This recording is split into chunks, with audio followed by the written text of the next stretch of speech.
Yo, today it's a graduation speech by Nick Carraway to the graduates of 1949, the same year the black and white film The Great Gatsby opened with a tombstone of F. Scott Fitzgerald. Class of 49, I'm a man who's seen too much, said too little, and still believes in the long odds. Parents, faculty, superintendent with the waxed mustache.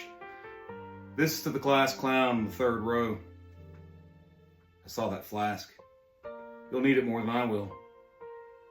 Now I know what you're expecting, some sentimental business about your bright futures, your limitless potential, the shining horizon, blah. But I'm not that kind of speaker. And frankly, you don't need another pep talk.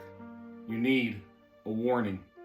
The kind scratched on the wall of a speakeasy bathroom, or whispered from the corner of a failed writer's apartment. So let's talk about what happens when you're too bright, too soon. Percy Bysshe Shelley, a name that sounds like a sneeze in a poetry salon. Shelley was a boy genius with a quill and a temper, and not long after Napoleon finally hung up his hat and Europe tried pretending everything was fine, young Shelley decided to publish a pamphlet to have the unknown stay mysterious.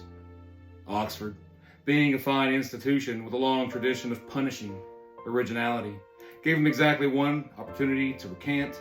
He declined, I imagine, and they expelled him. No trial, no tribunal, just good day, sir, and don't let the old gate hit you on the way out.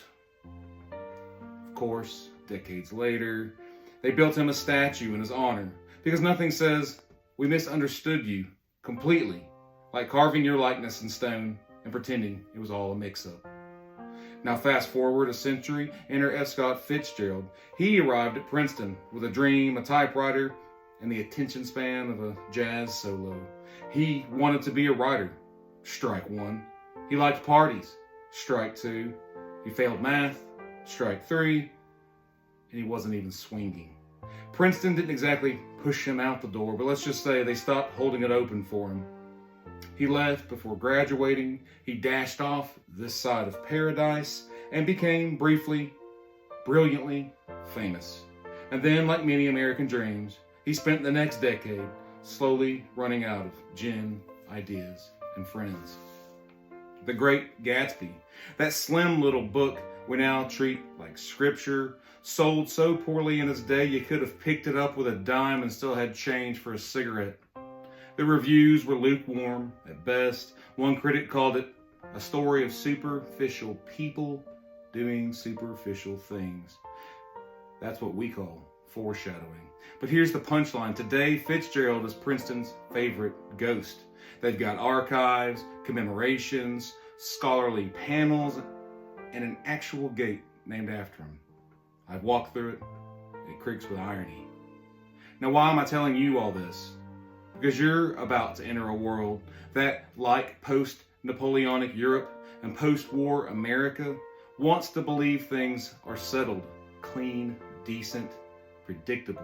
And if you show up with a wild idea, a dangerous line of poetry, or God forbid, a new way of thinking, they're going to squint at you like you just trekked mud on the Persian rug.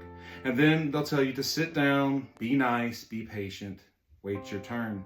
Don't, or do, but only long enough to draw up your real plan. Because prophets never arrive when the world's ready. That's the job description. They arrive too soon, too loud, too alive.